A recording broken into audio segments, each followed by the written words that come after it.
quoi. Je pose la question un peu aux spécialistes qui sont avec nous, Muriel et Alain. C'est vrai que quand on habite une commune et qu'on souhaite pratiquer une activité dans ce qu'on aimerait vraiment, il faut toujours voyager pour pratiquer. C'est-à-dire que pour monsieur qui souhaite faire du tennis de table ou du tennis, s'il n'en a pas à Boulogne-Billancourt, il est obligé d'aller voir ailleurs. C'est pour Ça reste un problème. C'est pour ça qu'il faut essayer de développer ou des clubs à proximité, Ouais. ou créer des sections dans les clubs dits valides, entre parenthèses, pour justement ces clubs dans les communes, soit des clubs de proximité. On rencontre ça avec tous les jeunes handicapés justement, et on perd souvent des jeunes après les centres, après qu'ils aient vécu dans des centres, parce qu'ils n'ont pas de club de proximité. Et c'est encore pire quand ils sont dans le milieu rural.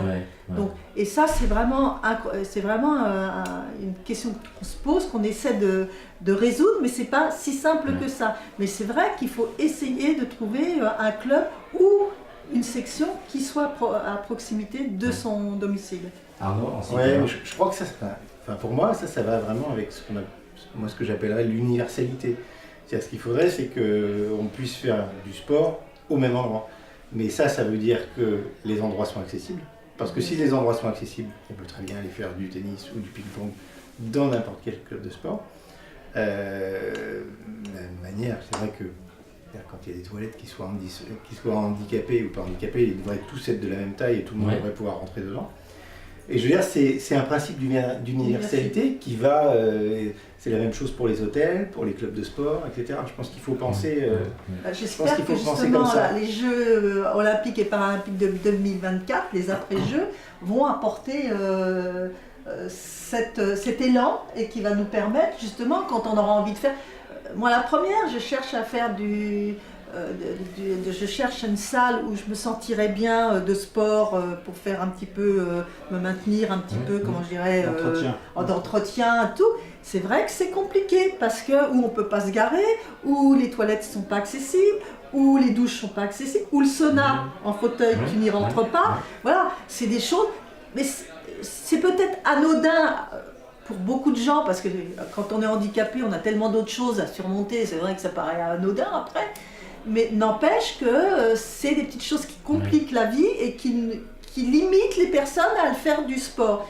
Donc j'espère que plus ça va aller, plus les clubs, même les grands clubs comme le Waouh, enfin tous ces clubs, grands clubs Forestil et ça, vont penser maintenant à avoir des salles qui soient... Et qu'il y ait également des éducateurs, des accompagnants qui soient formés aussi pour ça. Parce qu'on ne peut pas demander la même chose, les mêmes exercices à une personne en fauteuil qu'à une personne valide.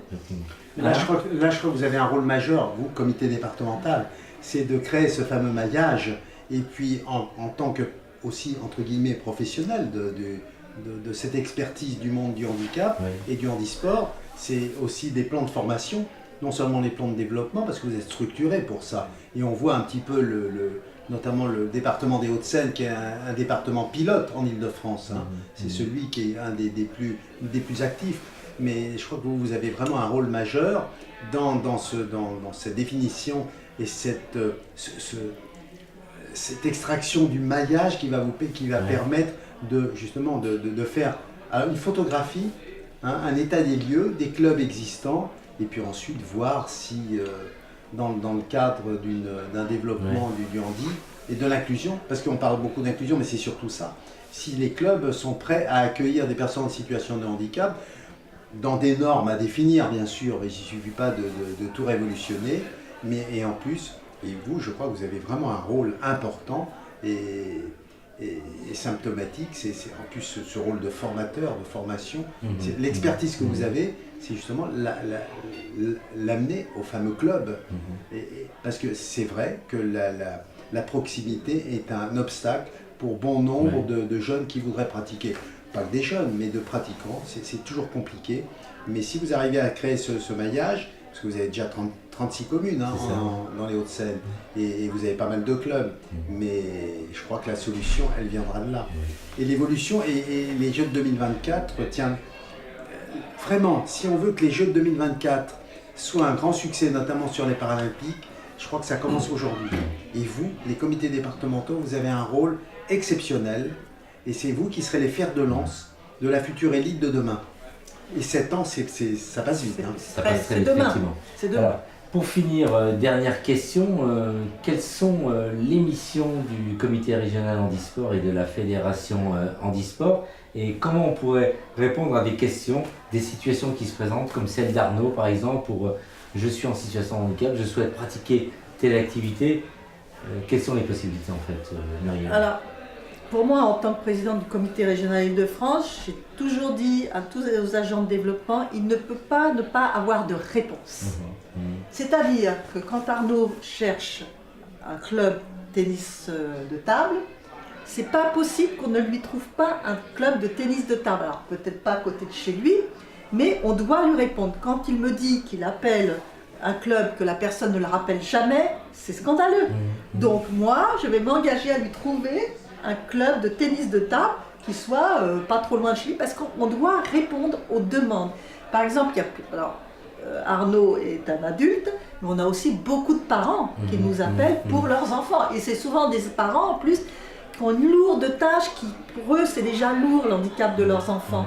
Donc si on n'est pas là, on ne leur répond pas, qu'on ne leur trouve pas une solution, je ne dis pas qu'on peut trouver une solution pour tout, mais en tout cas au moins les aider à leur dire. Il ne suffit pas de dire allez sur le site de la Fédé ou allez sur le site, vous allez trouver. Non, il faut les accompagner. il faut leur dire, déjà on leur demande quel type de handicap ils ont, ensuite les âges, et le domicile, et de là on commence à se dire ben voilà, quel type de sport ils souhaitent pratiquer. Quand ils ne savent pas par rapport à l'handicap, on se dit bah, on vous suggère de faire ça, faites un essai à votre enfant. Mais voilà, il faut qu'on soit là pour les accompagner parce que ça c'est hyper important.